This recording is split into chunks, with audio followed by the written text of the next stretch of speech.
Hello, everybody. It is Lenny Murphy with Book Blog here for another entrant into our series of interviews on transformative figures in market research. And today we have the honor into the legendary John Kearon, CEO of BrainJuicer, the chief juicer himself. Well, hi, John. How are you? I am very well, Lenny. I'm a few coffees ahead of you here in London. Oh yeah. Well, I need some more myself, so we'll see. But it's Friday. You're probably going to about to switch from coffee to Guinness, right? To head over to the pub. I think, yeah, give it another couple of hours. It's although since I've been in Istanbul most of the week at the SMR Congress, I think enough drinking already. Okay. Both coffee and liquor, right?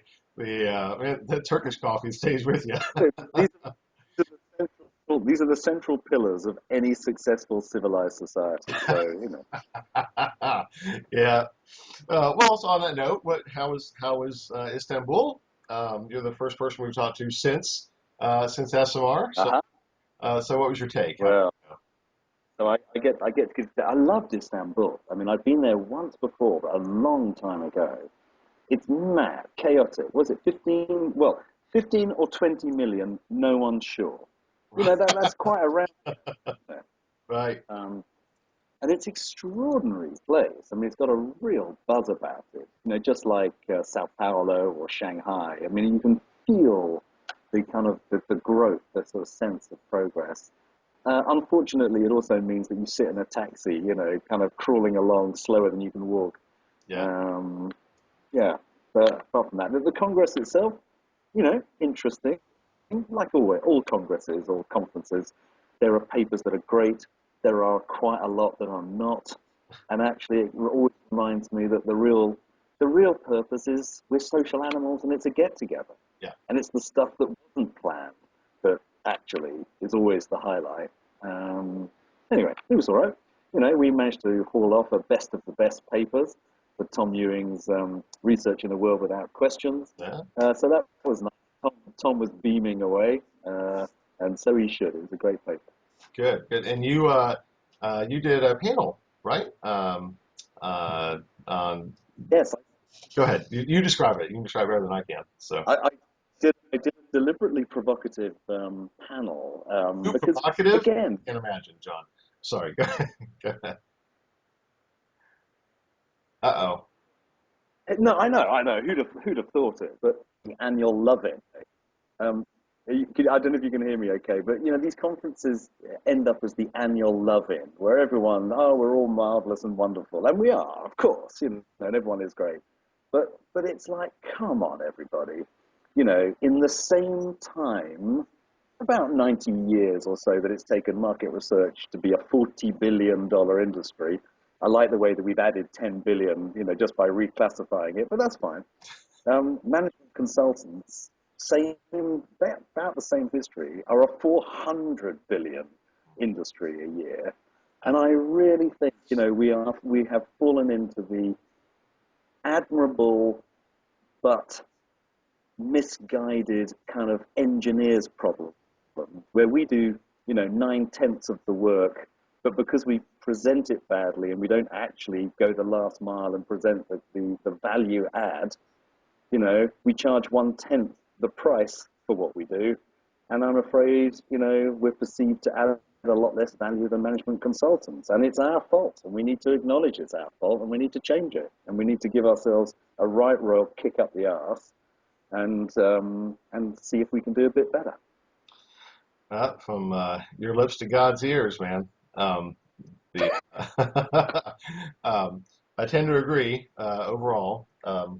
There's certainly challenges there, though. We can't, with a sector with what 7,000 research vendors, not everybody's going to be a consultant and able to achieve that. So I think there's still going to be a need for just out of business necessity for the folks who kind of stay where they are. But for those that can shoot higher, then fantastic.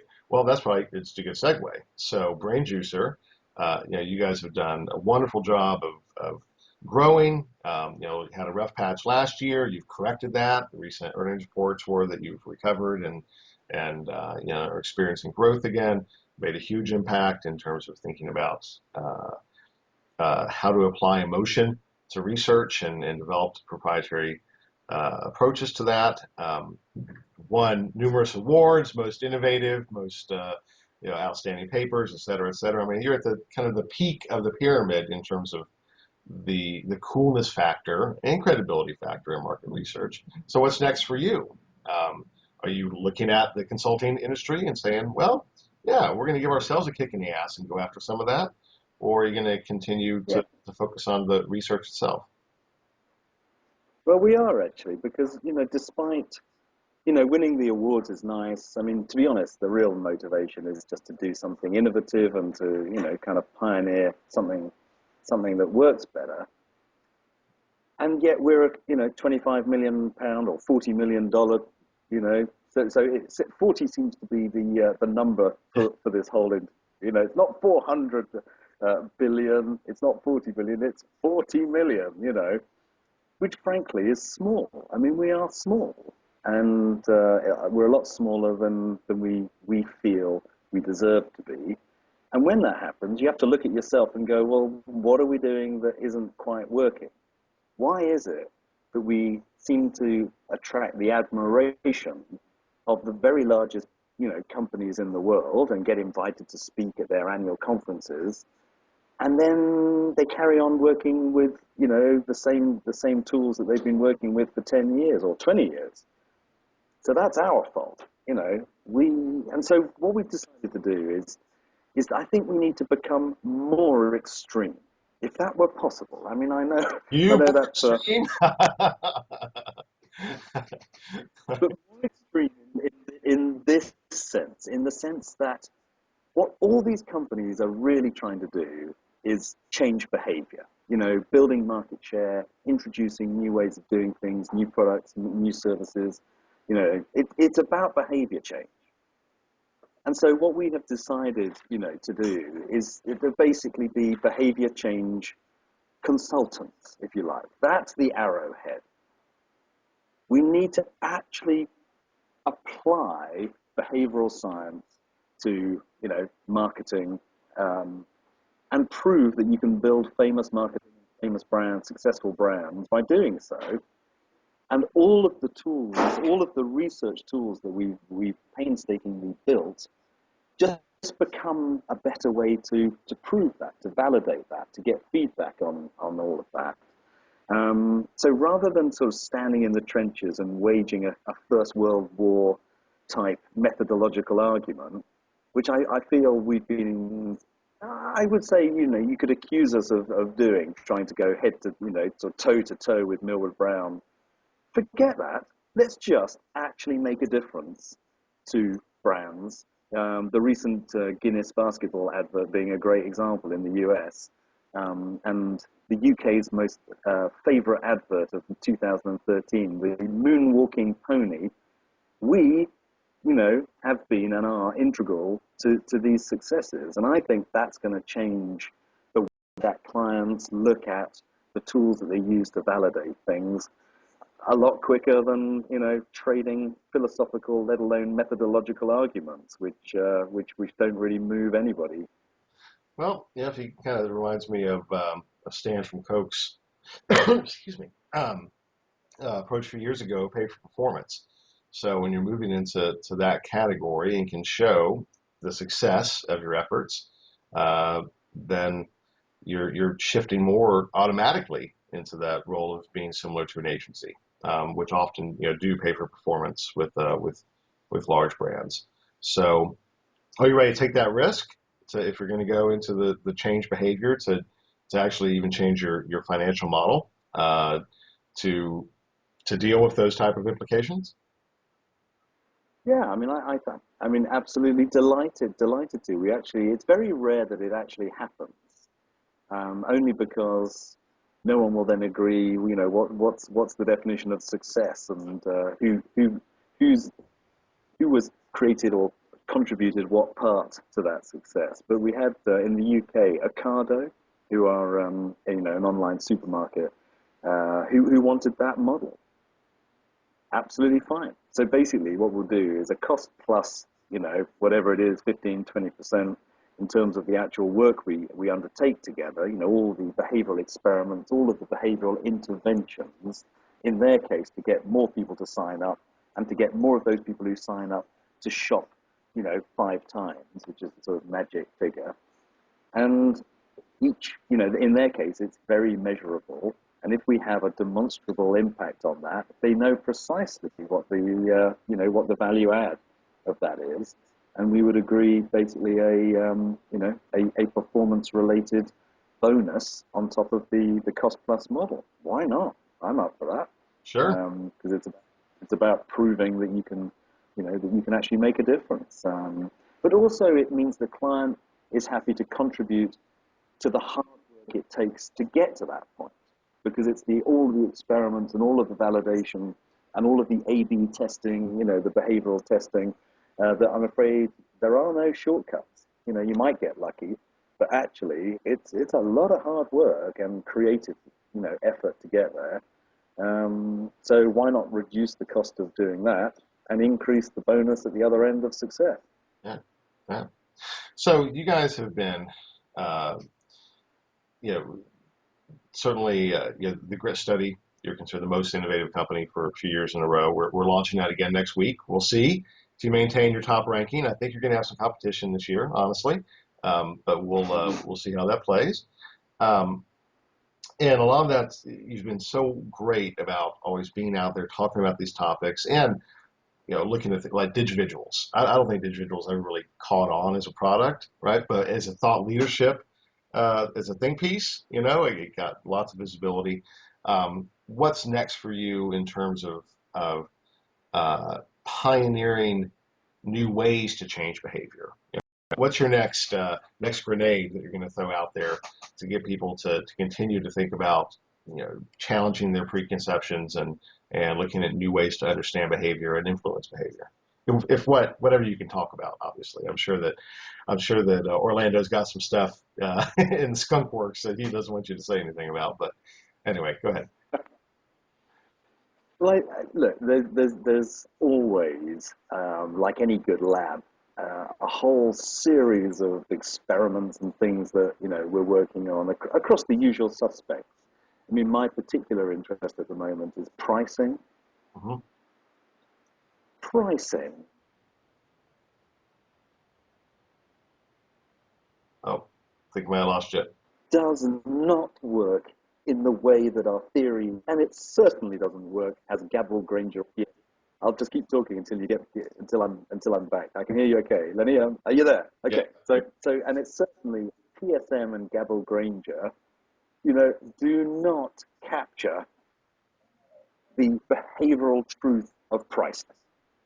The fact that Rolls-Royce sell most of their cars today, not from car showrooms, but from boat shows or at boat shows, because when you're looking at $10 million worth of yacht, $500,000 on a car seems a bargain. Okay, you only have to think through how Gabriel Granger or PSM would have recorded whether $500,000 on a car is, the sort of value I might pay for a product. I mean, we just know that we pay a different price for a beer that we buy from the supermarket, the same beer that we buy in a local bar, the same beer that we buy in a nightclub, because the context has changed and everything changes. And I think pricing just doesn't capture the subtlety and also the opportunity for brands to get more value for what they do by understanding how decision making is really made. I mean, that's just one example, and I think there's a gold mine, frankly, in understanding the value and how pricing really works. But whether it's pricing or pack testing or ad testing, all of the things that need better ways to measure emotion, instinct, and system one, I think the real impact of what we do will be felt when we're brave enough to actually start being opinionated and to help clients do famous marketing.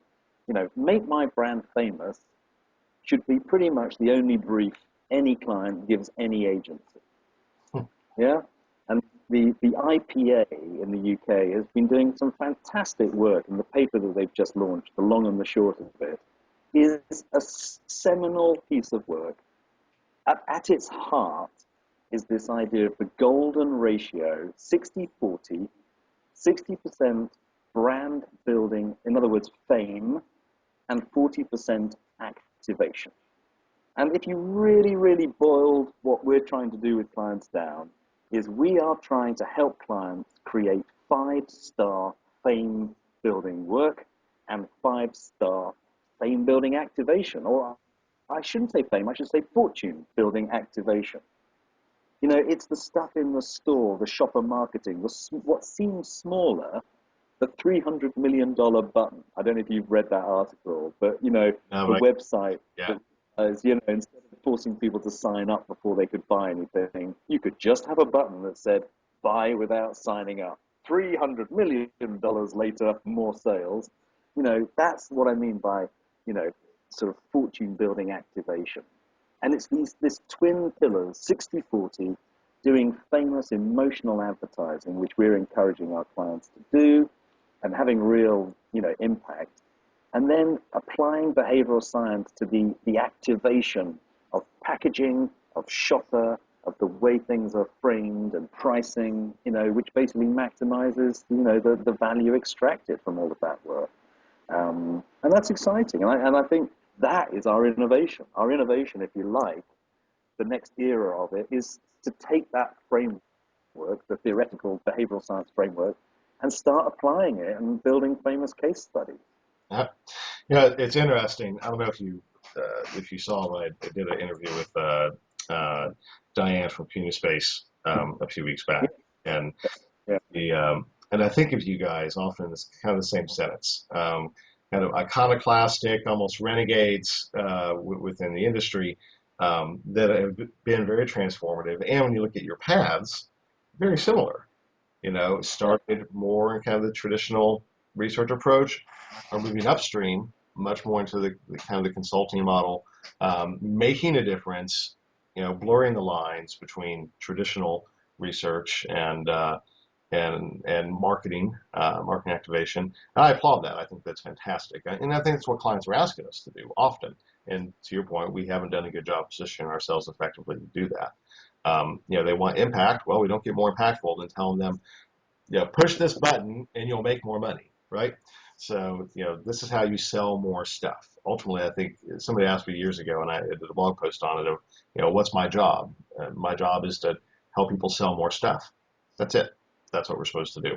So, I think this is really interesting how, uh, again, like you and Diane, CEOs that have emerged in the last 10 years, companies that have grown in the last 10 years, have gotten that and are moving upstream where some of the larger companies that have been around for a lot longer really struggle with trying to make that jump. So just an observation, not a. But I just think, actually, I think our job is to create, more happiness for consumers and ensure that the companies extract, more money for the service, if Yeah. you like. Not actually just selling more stuff. I mean, I love a tiny little example that we've been playing with recently. This is for online supermarkets. It turns out that the retailer instinct to have two packets of bacon, the brand leader and the next one, at the same low price, actually makes me, the consumer, think more than I have to. Because when they're the same price, I have to make a value judgment about which one is better than the other bacon.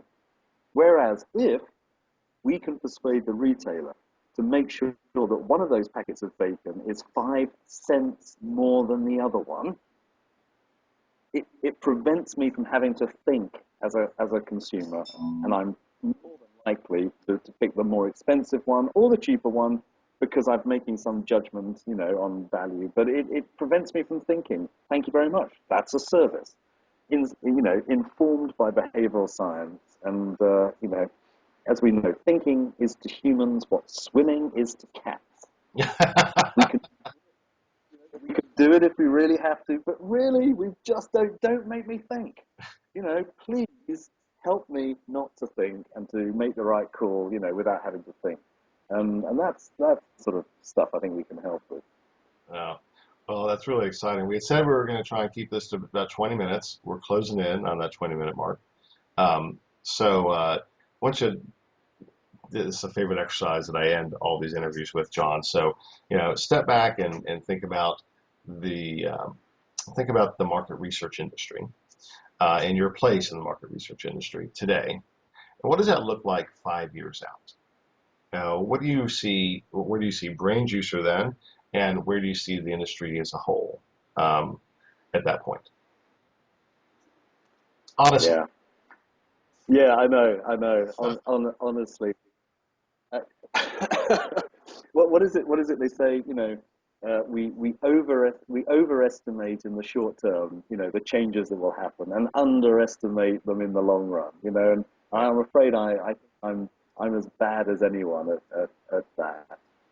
Um, so what the hell? I'll go with it. I really think this is the moment where we are about to have a shift from a predominantly system to rational metrics driven industry that would characterize the vast majority of our tools, our measurement systems and tools and models.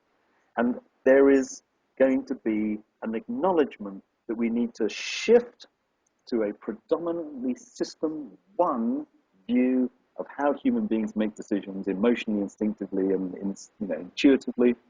And we need new ways of measuring and by the way, even more important, a better model of how we interpret that data, in order to help clients do famous marketing.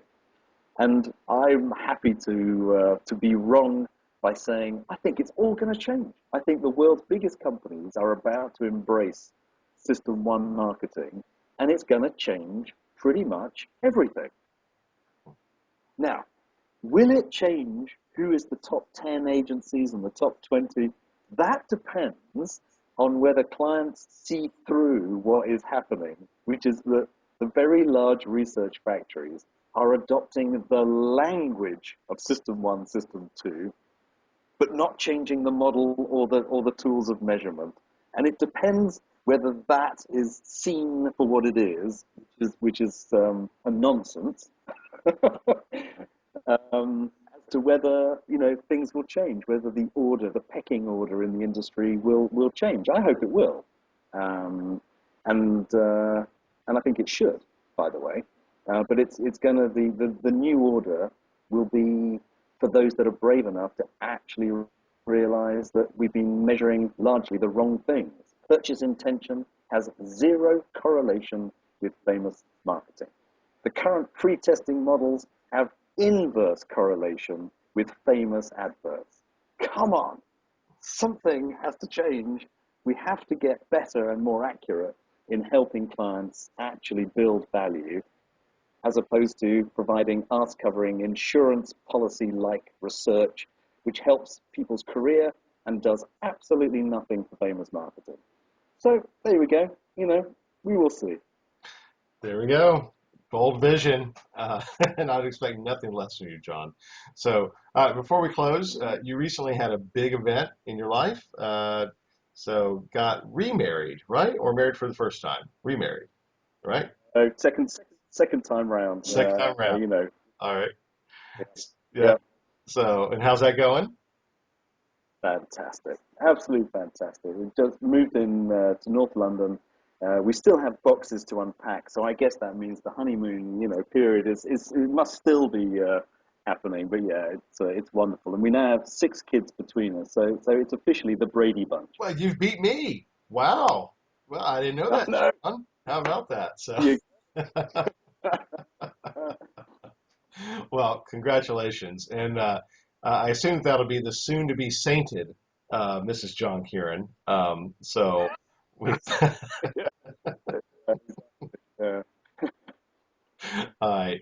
John, it's always a pleasure. Don't get to chat with you nearly enough. So I appreciate the time. and thank you for inspiring and for sharing and challenging and all those things you do so well. Um, uh, thank, Thanks. Uh, I'll let you get back to feeding your baby whiskey. Yeah, I won't reveal your secret. just because I'm I Irish, come on, you'll need to go there, Sean. So, all right.